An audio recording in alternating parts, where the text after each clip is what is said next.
Muito bom dia. Estou? Bom dia, Zezé, bom dia, Vanessa, bom dia ao vasto auditório da Popular FM, e vamos só colocar aqui a justiça na ordem natural das coisas. Portanto, eu é que estou grato por nos darem esta oportunidade de partilharmos com todo o auditório, portanto, ao fim e ao cabo, com todos os ouvintes, não só da região de Lisboa e de Setúbal, como de todo o mundo, porque temos tido um feedback muito interessante, esta oportunidade de partilhar um pouco que é uma das maiores riquezas que todos nós portugueses temos, que é a nossa língua. Portanto, por isso, muito obrigado, Zezé, muito obrigado, Vanessa, Portugalíssimo e Popular FM. Muito obrigado também, e olha, João Carlos Brito, um feliz ano novo. Eu sei que foi belíssimo, num país lindíssimo que eu conheci, Holanda, e sei pelas fotos que foi belíssima passagem do ano, um Natal em família e entre amigos.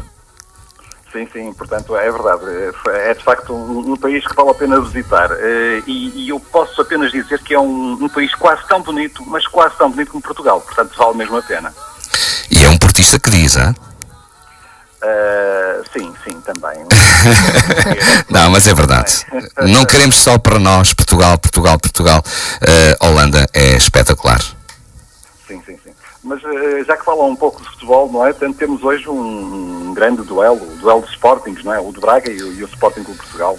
Também um bom prato para domingo. Vamos ver se... Bem, nós vamos ver Braga por um canudo. Mas... Podemos falar disso daqui a bocadinho. É isso. Eu acho que vamos trazer o canudo cá para baixo para Lisboa. Mas pronto, já vamos falar mais sobre isso. Sim, senhor. João Carlos Brito, vamos viajar então na região, aliás, do Minho.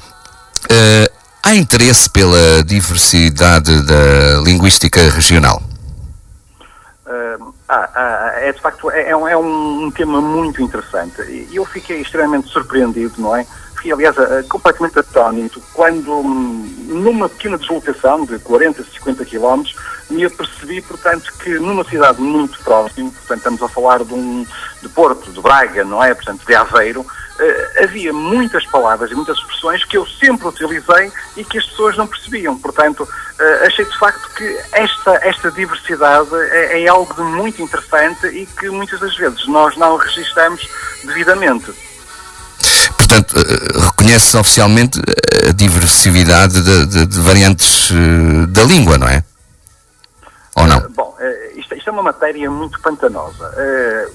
Quase todos os gramáticos portugueses são unânimes em apontar 4 variantes da língua portuguesa. Portanto, isto tem a ver sobretudo com a pronúncia, com o sotaque, mas também com as palavras utilizadas. Bom, então vamos lá ver como é que se divide em termos de língua o nosso país. Portanto, há uma variante setentrional que é que se fala no norte, portanto, no Douro Litoral, no Minho, em Trás-os-Montes e também nas Beiras. Portanto, faz assim um L em Portugal. Mais ou menos até Castelo Branco. Não há limites definidos, não é? Depois há uma variante centro-meridional que engloba o resto do continente. Portanto, digamos, de Castelo Branco para baixo e de Aveiro também para baixo. Portanto, isto o L, ao contrário, encaixa. Onde, obviamente, se inclui Lisboa, o Algarve, o Alentejo. Depois há uma terceira variante, que é falada na Madeira, e há uma quarta variante, muito peculiar, que é falada na ilha de São Miguel. Portanto, não nos Açores, mas apenas na ilha de São Miguel. Eu tenho feito algumas viagens aos Açores, não só à ilha de São Miguel, portanto, que é onde fica sediada a capital, mas eu acho que é extremamente interessante, porque um miquelense tem uma pronúncia muito fechada. Aliás, nós temos aqui há pouco tempo a Rita Monança, não é? Exato. E mando um beijinho para ela. E, de facto, a Rita tem que falar pausadamente. A Rita, que é uma pessoa erudita, uma pessoa com formação, portanto, com doutoramento. Mesmo assim, repare que isto não tem nada a ver, portanto, mesmo assim, é muito difícil para um continental perceber o que ela está a dizer se ela não tiver algum cuidado. E mesmo com cuidado, torna-se difícil. No entanto, isto é que eu acho que é absolutamente notável, se formos, por exemplo, a outra ilha, à terceira, ao Faial, não é?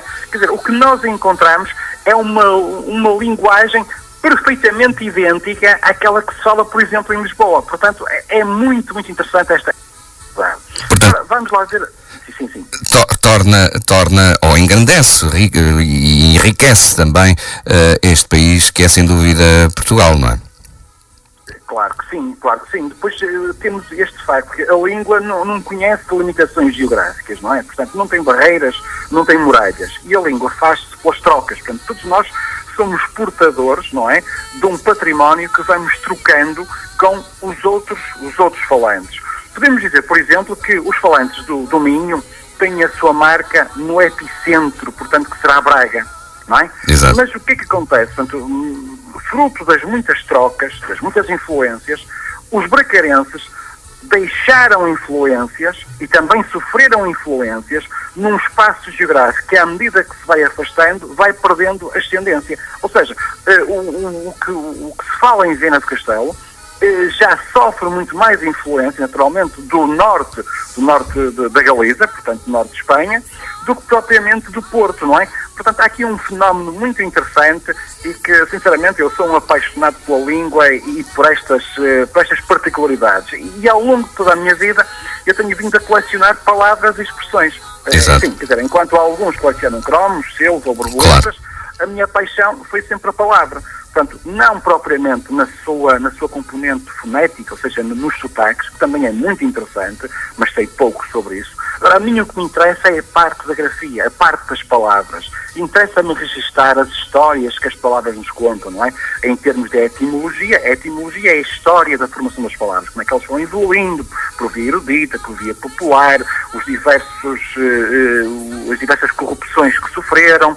Portanto, interessa-me também, e isto é fundamental, porque a língua são as pessoas, e as pessoas estão num determinado espaço. É a contextualização etnográfica das próprias palavras. Ou seja, a palavra na situação, a palavra no seu contexto cultural, a palavra fruto de determinados episódios históricos, portanto, vão formando novas palavras, vão-se alterando palavras e expressões. Vamos ver aqui, portanto, em termos concretos, como é que isto se pode materializar, não é?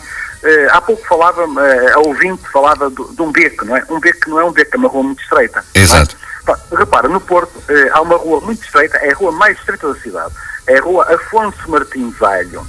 Essa rua, portanto, tem o nome de um mercador do século XIV, que foi o primeiro indivíduo a ser destacado para a Inglaterra, por ordem real, para portanto, elaborar aquilo que viria a ser o primeiro tratado de que há memória no mundo, que é o tratado, portanto, anglo-luz, entre Portugal e Inglaterra, a mais velha aliança.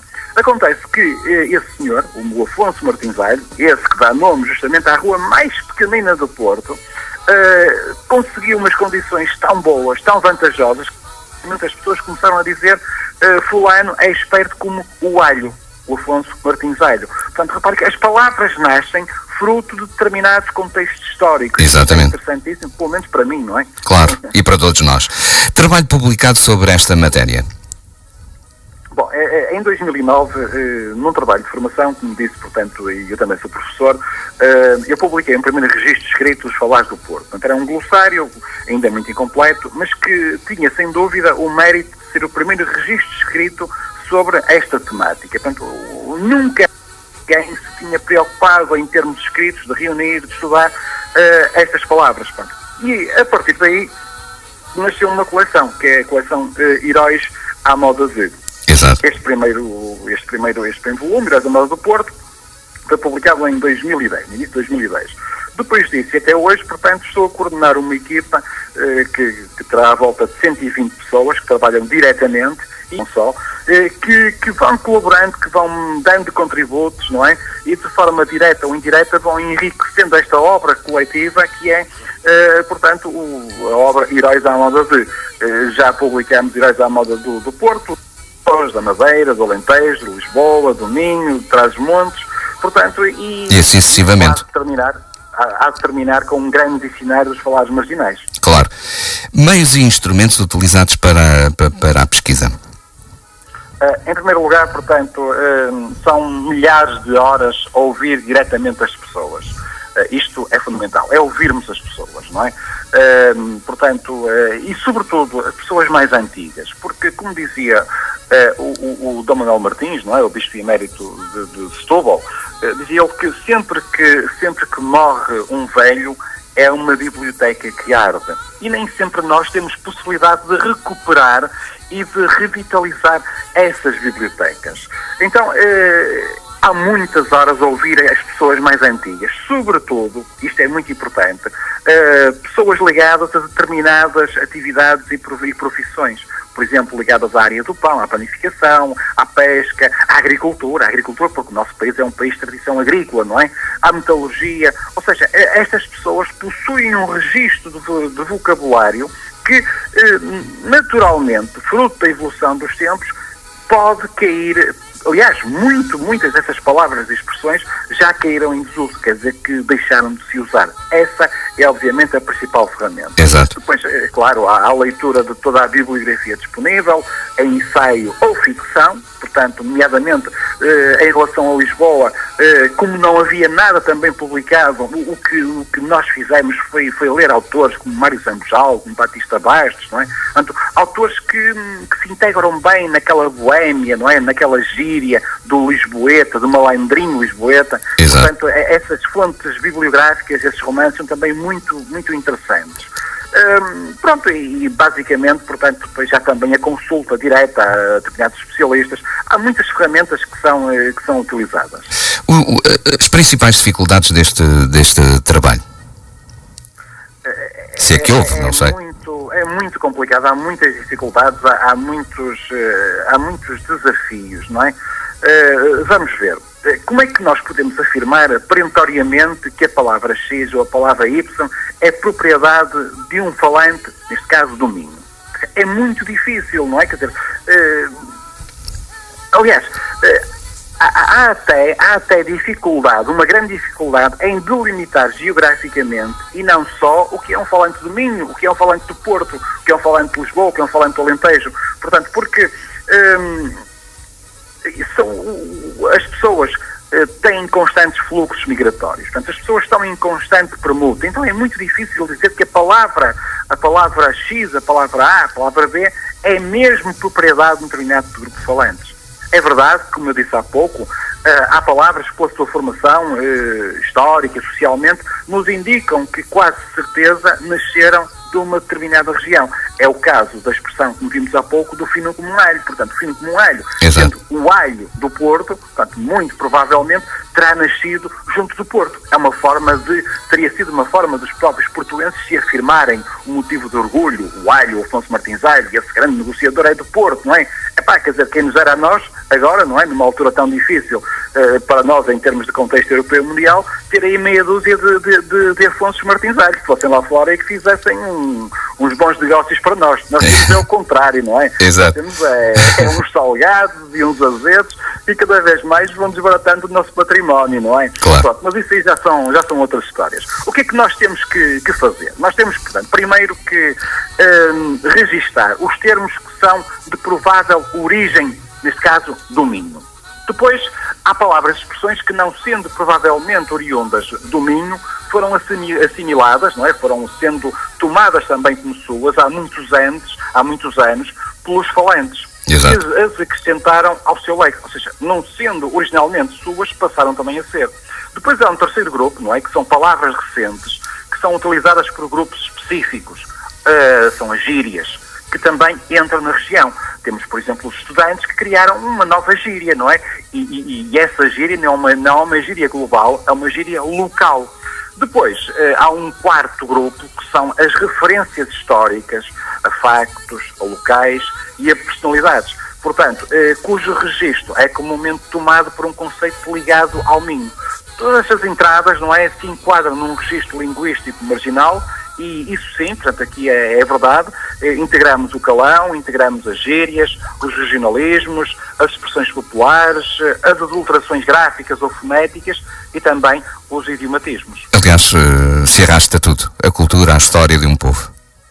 Pois, mas é complicado, nós não podemos, isto não é matemática, não é uma ciência exata, portanto, nós não podemos afirmar com certeza absoluta, não é, aquilo que eu gostei. Nós podemos falar de haver um grande grau de probabilidade. Isso sim é o mais correto.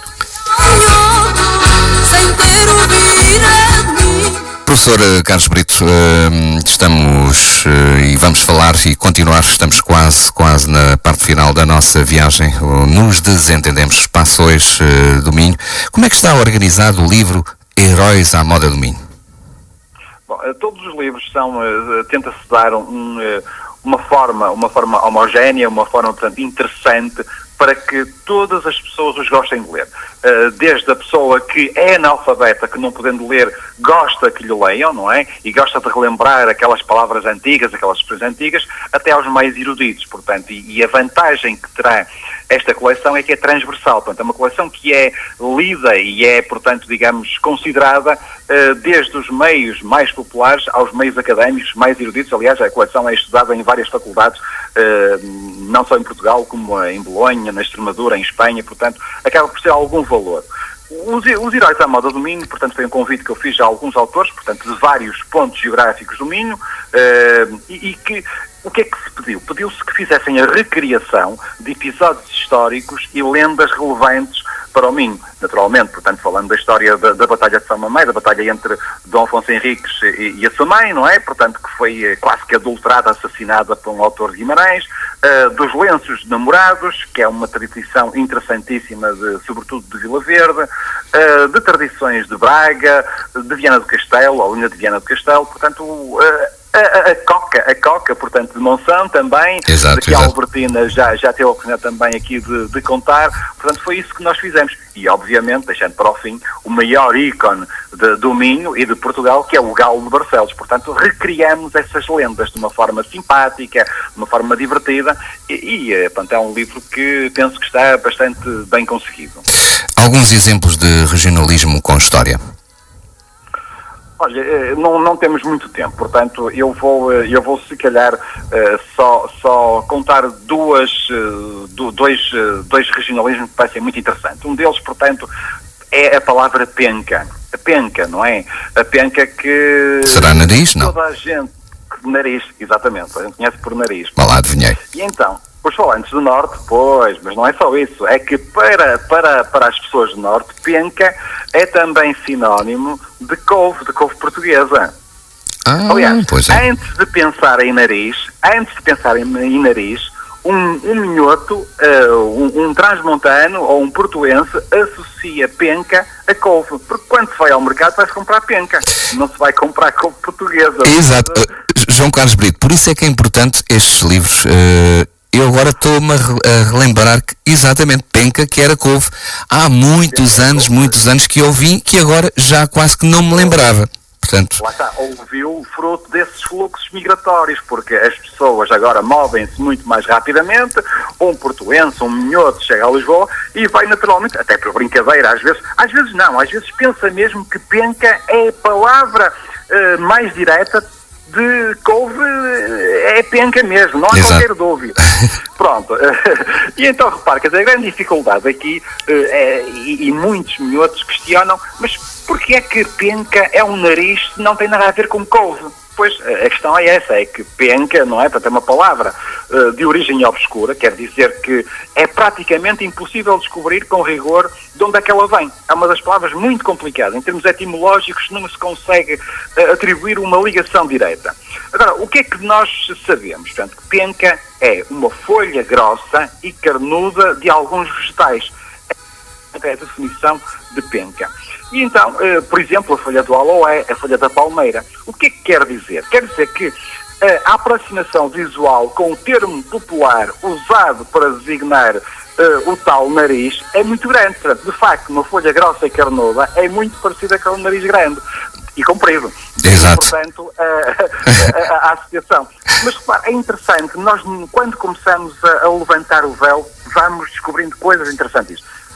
Repare, por exemplo, que em algumas regiões do Brasil, daí a associação de uma coisa, portanto, grande, comprida, penca é um termo popular para designar igualmente o órgão sexual masculino, não é? Repare, que entre os dois órgãos, entre o nariz grande e comprido, e um órgão sexual masculino, há a coincidência de serem saliências bem visíveis do corpo e, como quer o nosso povo, com tendência para o exagero visual. Portanto, repara, é muito interessante. Isto é mesmo uma das palavras, portanto, um regionalismo muito interessante. Outra que não é só um regionalismo, é uma expressão idiomática, mas que acabou por se espalhar a todo o país, que é o pôr-se na alheta. Exato, exato. As pessoas vão, põe-te na alheta, vai-te embora, desaparece. Sim, daqui a bocado vou-me pôr na alheta às 13 horas.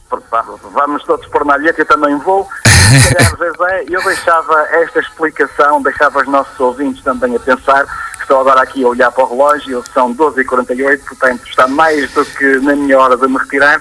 Mas antes de retirar, professor João Carlos Brito, hoje é dia do meu clube que vai aí à capital do Minho, a Braga. Pois vem a Braga, vem cá a Braga, não é? Normalmente a gente costuma dizer ver Braga por um canudo. Portanto, vamos falar algumas expressões ligadas a Braga. Pode ser, João Carlos Brito, iniciando esta já. Olha, repare, eu vou deixar aqui no ar apenas umas 3 ou 4 expressões. A primeira é, de facto, ver Braga por um canudo. A outra é mais velho do que a ser de Braga. A outra é és de Braga, que diz quando uma pessoa deixa a porta aberta. Penso também ir para o sul se utiliza. És de Braga.